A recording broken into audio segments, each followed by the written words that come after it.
Anybody has a question for Jason concerning his talk? Yeah, well, just kind of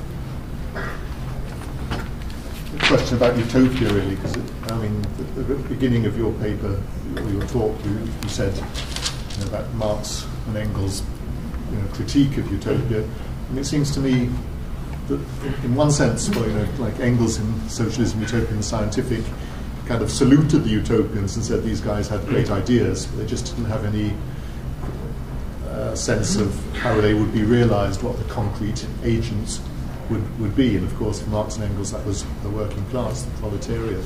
And I just wonder, I mean, if the same criticism might be leveled against Bloch, whom I haven't read, and Derrida, whom I have, at least that Specters of Marx, that I mean, they are both, I mean, you were saying they're both theorists of utopian work, but I mean, certainly with Derrida stuff about the ghosts and the Specter and all that, I mean, which is very suggestive, really.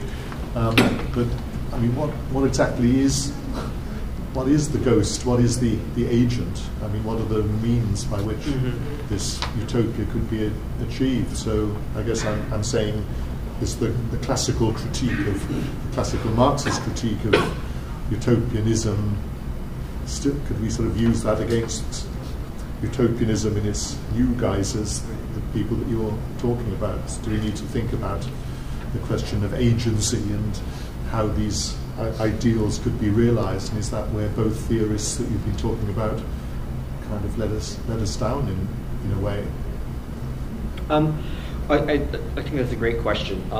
Now, even though you didn't really ask about Bloch, I'm going to start by answering, by talking about him, because he really still believes that the working class will be the agent, and that in the process of creating utopias, this will really be a type of positive ideology for a party, and that it really comes into the question, the class an sich, to class for sich.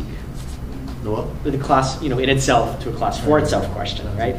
So, with Derrida, you're right, it's much more amorphous, it's much more out there. He does talk about this concept of a new international, and I address it in my paper.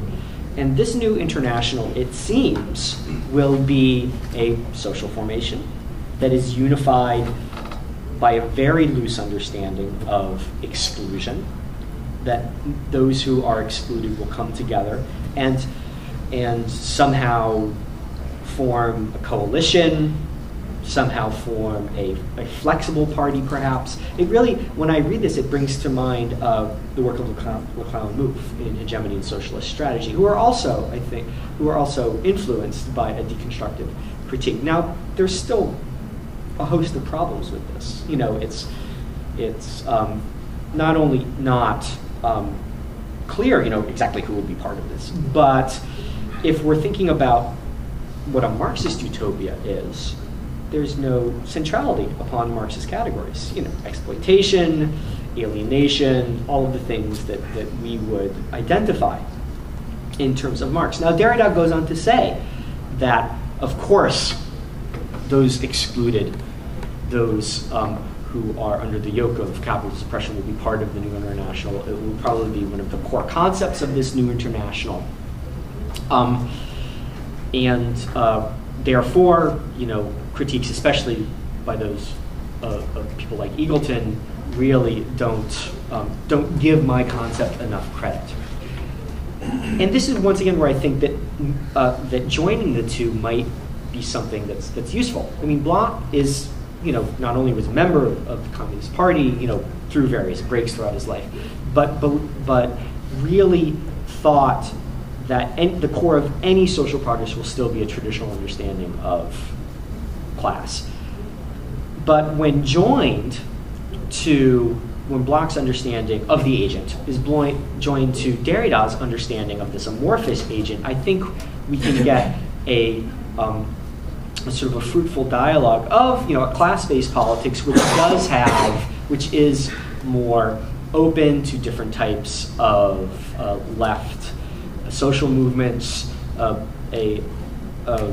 feminism, ecology, And really, sort of, we still have, I think if we put them together, we still have a core in working class politics, but we have the more possibility for coalition and flexibility. So. Yeah, I'm not going to go into a very long conversation about how, for Marx, the possibility for a different future is actually imminently constituted in terms of value. You know, it's the value dimension of capital that creates capital, is the possibility of the determinate negation of capital. Right. And this is not to say that capitalism is a teleological, historical unfolding.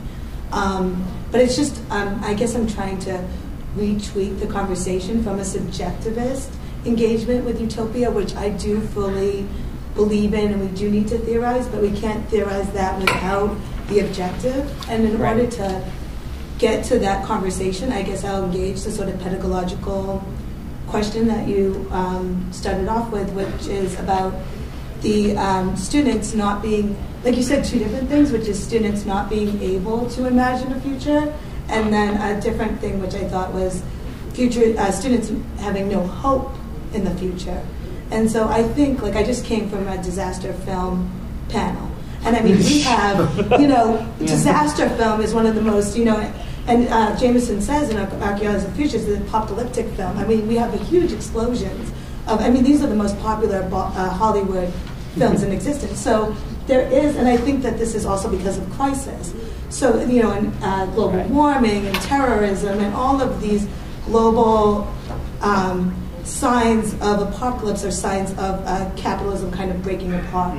The point is to, you know, teach for, rather than some sort of apathetic or pessimistic, or to look within the conditions of the present and appropriate those conditions, which I think is also not the work of mourning as a sort of acting out, but as appropriating sort of trauma. So I guess I'm like appropriating trauma.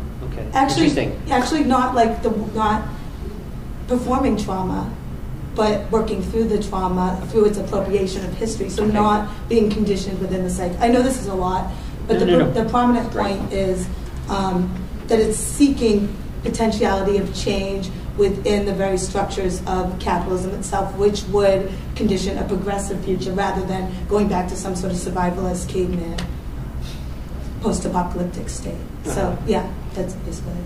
No, I think that's an excellent point. It's something that I struggle with in writing about this, in the sense that, I mean, at the end of the day, you know, I do kind of feel like Proudhon, right? You know, I'm an idealist, you know, and when working on this, you know, I've talked about, you know, all of the, you know, this work, which is not real work in the sense of taking a hammer or building a movement, but it's a type of, you know, anti-ideological work, and